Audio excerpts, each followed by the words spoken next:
Hi everybody. So today what I'd like to talk to you about are iterative predictions of motion for a constant net force, and this is going to supplement section 2.4 in matter and interactions. So what did all those words that I just said in the title actually mean anyway? Alright, so iterative, right? Iterate means to repeat. So what we're going to be doing is we're going to be modeling using a computer, but you could also do it by hand if you wanted to, the same type of iteration, the same type of strategy. You could do it by hand, but we're going to be using a computer, specifically VPython here, to model the motion of objects by taking it through a little loop that repeats over and over again. Alright? So when you're modeling the motion of objects, what you've got to do is you've got to look at the full time that you want to model the object for, so whatever time scale of interest you're looking at in your model, and you break that entire time up into little chunks, okay? And those are going to be your time steps, or your delta t's. And then for each time step, for each little chunk of time, you're going to update the position of the object and the momentum of the object in each one of those time steps, okay? So the loop will be like this. First, you're going to calculate your net force vector acting on the system, and that's going to be called F-net nap, right? Then you're going to update the momentum of your object based upon basically a rearranging of your impulse equation, okay? So remember, your impulse is delta P, and then that's equal to F times delta T. So what we're going to do is called the momentum update equation, where you have your future momentum, and then that's equal to your current momentum plus the force acting on that object, F net now, times your little time step, delta T. So this is updating the momentum from where it was on the previous time step by using the force to act on that object during that little time step, okay? So remember, that's just Newton's second law, but basically rearranged, and it's called the momentum update equation. Okay, so you're going to update your momentum, and then once your momentum is updated, you're going to update your position.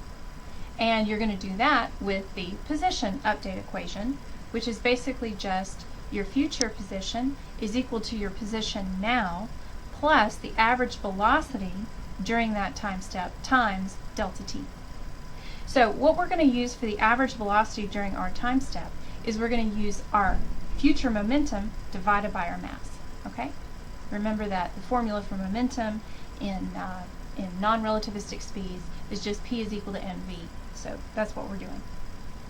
Now, you can use these steps even if your force isn't constant, but I'm going to model non-constant forces in a different lecture in the future, and right now we're just going to look at the motion of objects under a constant force, and specifically I'm going to be looking at an object falling under the influence of gravity after it's been thrown from a hand. Okay, so we're just going to look at parabolic trajectories basically, because we're going to ignore air resistance. So this is a constant force situation. The only force acting on an object while it's in transit is the force of gravity, right? And of course that force, as we covered in a previous lecture, is F is equal to m times g, where m is the mass of the object and g is the acceleration due to gravity. Now here, what we're going to do, and this is consistent with what's done in your matter and interactions textbook, is we're going to say that the xz plane is your horizontal plane that's parallel to a flat ground, okay? And that your y direction is up and down. And specifically, plus y is up and minus y is down. So your force vector should point in the minus y direction if you're modeling a parabolic trajectory of something flying through the air, for example, here on planet Earth. Okay? So that's the choice that we've made for our x, y, and z axes. X and z are horizontal, and y is up, down. Okay, so here's the problem that we're going to model using that, that strategy that we detailed on the previous slide. So this is from your textbook, Matter and Interactions, and here we go. You throw a metal block of mass 0.25 kilograms into the air, and it leaves your hand at a time t is equal to 0, and its initial position is 0 to 0 meters. So that's x equal to 0, y is equal to 2, z is equal to 0 meters. And the velocity is 340 meters per second. So that's x component of the velocity, 3 meters per second, y component of the velocity, 4 meters per second, z component of the velocity, 0 meters per second. At this low velocity, air resistance is negligible. Using the iterative method, calculate step by step the position and the velocity of the block. So, okay, that's what we're doing. So this is what we're modeling. And now I want to show you what that iterative process that I detailed on slide 2, what that looks like when you actually put it into practice in VPython code. Now, I've made this code public, and the link is shown at the top of the slide. So if you'd like to look at my code, there you go. Okay? So here I've got the standard stuff. This is the header, GlowScript 3.0 VPython, from visual import star, from visual.graph import star. What those three commands do, well, other than the header, what these commands do is it allows it to import all those graphics packages that you need for VPython and all the packages that you'll need in order to make graphs in VPython. Now this is covered, this whole graphing thing is covered in the chapter 2 video tutorials, okay, and in the chapter 2 questions for VPython. So if you haven't seen that yet, don't panic, we'll get to it later, okay? So what you do in the top of a program is you define all of your knowns and your initial conditions, okay? So that's always what you want to do first. So here I've defined delta t, so I've defined a variable called delta underscore t, and that's my little time steps, my delta t's. And I've defined them here as 0.01. I'm going to be using SI units for all of my knowns all throughout the code to make it a little easier to understand. So when I say that delta t is 0.01, what I mean is that each one of my time steps is 0.01 seconds. Okay? Now, that's my time steps. My actual time, I'm going to start off at my clock, my initial value is t is equal to 0, and that was given to us in the problem. Now, next I define my momentum. I call it the variable p. So p is equal to 0.25, that's my mass, 0.25 kilograms, times my velocity vector, okay? So that's vector 340. So that was given in my knowns. So in other words, 3 meters per second in x, 4 meters per second in y, and 0 in z is my initial velocity for my system. So this defines the initial velocity of my momentum. Next I'm going to define the variable called block. This is the block that's actually thrown from the hand in the problem. So I gave it a name like block so that it was straightforward to understand. Okay? So I'm going to make my block a box, right? Because it's supposed to look like a box. And I'm defining my position vector. My position vector is my initial position of the block as given in the problem, which was 0 in the x, 2 in the y, and 0 in the z. And that's defined here in the code, 0, 2, 0, vector 0, 2, 0. Okay? I also make my block little compared to the size of the scale. So I made it size 0.1, right? 1/10 of a meter, 10 centimeters on a side block. And I made it green, right? And I made make trail equal true so that you could see where the thing was throughout its trajectory. All right. Next I'm going to define my force. In this case, my force is going to be a constant force. It's not going to change. So I just go ahead and define it before I start my loop here. F is equal to 0.25 times gravity, which is the acceleration due to gravity in the negative y direction, 9.8 meters per second squared. So I've got 0.25 for 0.25 kilograms times vector 0 minus 9.8, 0. Okay? So that's gravity. Now I start my loop. Okay? Now, the condition I'm going to have kick me out of the loop is when the block hits the ground. Okay? So what I'm saying here is while the position of my block is greater than 0, in other words, while it's still in the air, right? Then continue on with the loop. So while block.pos.y is greater than 0. Now, I set my rate to 50. What that means, remember the rate command is the number of times the loop is repeated per second. So this means that it's going to do 50 repetitions of the loop per second. That's what rate does. Next, I do what it said on slide 2 here. You're going to calculate the net force vector. I did that in the header before the loop. That doesn't change, so I don't need to include it in the loop. Next, update the momentum and then update the position. So going back to my code, here I'm updating my momentum. my future momentum is equal to my current momentum plus F times delta T, right? That's what I've done. So that's just Newton's second law, basically, in a time step applied to this equation. Next, I'm going to calculate my average velocity. Remember that we said on that slide that the average velocity will be defined as my future momentum divided by the mass. So that's what I've done here. I've already updated my momentum, see? So that now is the future momentum. V is equal to P divided by 0.25. So next I update my position. So here we go. Block dot pause, that's going to be my future position, is equal to my current position, block dot pause, plus V times delta T. Okay, so this updates, this is the position update equation. Then I update my time so that I go to the next time step, T is equal to T plus delta T. And then, for kicks, I have it print out what the values of my variables are, my time and my position, so that I can see and track the motion. Okay? So now, here's the code, let's run it. There you go, okay? So it looks pretty much like you'd expect. You've got it leaving the hand and then translating and landing on the ground, okay? So that's it, it's a parabolic trajectory, and that's exactly what I expected it to be. So I've got a screenshot of that here on the slide for you. There it is. And then it printed out the values that for my time and my position. Okay, so there's my time on the left there, and then there's my position vector. All right, so you might be saying, okay, well, you made that look easy. That's fine, no problem. But I got a couple of questions, all right? So one of your questions might be, how big should my time steps be? Okay. Well, the deal is that it might change depending upon the problem and the nature of the problem, okay? But the general rule of thumb is that you want your time steps to be small enough so that your change in position or whatever parameter you're interested in your modeling, it doesn't change too much, okay? Now that's kind of a hand-wavy statement, okay? And it can vary. Like I chose a time step of 0.01 seconds. Maybe I could have chosen a slightly larger time step and still gotten very good results, okay? And you can monkey with that. Remember that it's always a balance in between how slow your code runs, how long you're sitting there waiting, right? It's a balance in between that and accuracy.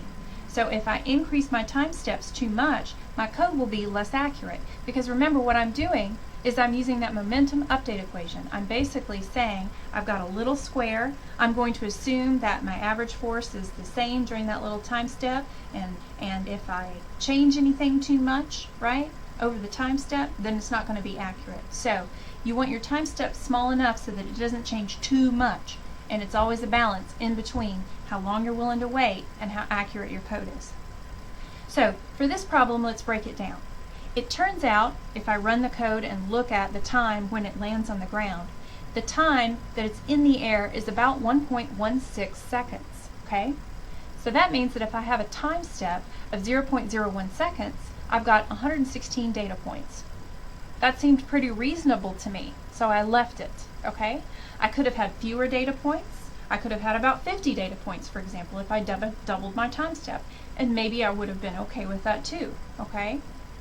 All right, remember that your rate command tells you also the number of repetitions of the loop per second.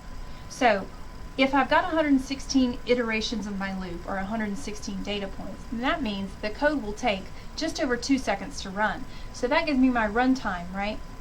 And you can see that it's always a balance in between everything. So the general rule of thumb is you kind of start with something, you pick it, you pick a time step, and you make some estimates, maybe some envelope calculations, right? And you run your code. If it doesn't work out for any reason, like for example, if your simulation starts to look choppy or blocky or it jumps around, then maybe you need to adjust your time step size or your rate amount or both.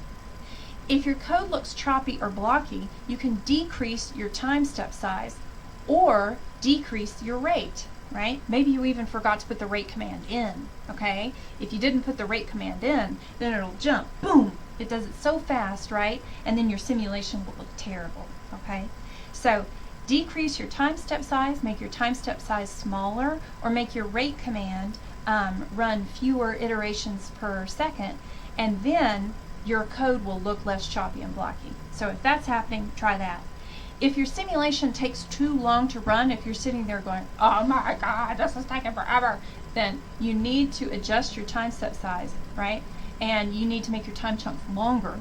And you can also try increasing your rate so that it runs the loop more times per second. Okay, so those are my tips to you. Now, how accurate is your code? Well, if you're nervous, right, and sometimes I get nervous too, you can always check it for the easy problems against the analytical solution. Now, here's the rub. Sometimes your problems are going to get hard, okay? If your problems get hard, it might not even be possible to calculate an analytical solution, all right? So what you do is you're building a base right now, okay? You're doing easy problems and simulating those with VPython. That gets you experience and it gets you confidence in programming so that when you run problems, say in the future, that might not even have an analytical solution, that you might have to simulate to calculate, then you have more confidence in your technique, okay? So it's always good to check it now while you can and even graph it, right?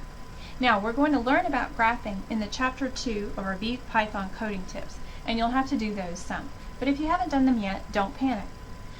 I made the VPython code export me a graph of the y position versus time here. Okay, so I got my y position plotted here on my y-axis, or on my vertical axis, and my time plotted here on my horizontal axis. Let me go to my Glow script code here. I edited it out for that first run, but I'm going to uncomment it, okay, and I'm going to run my code again.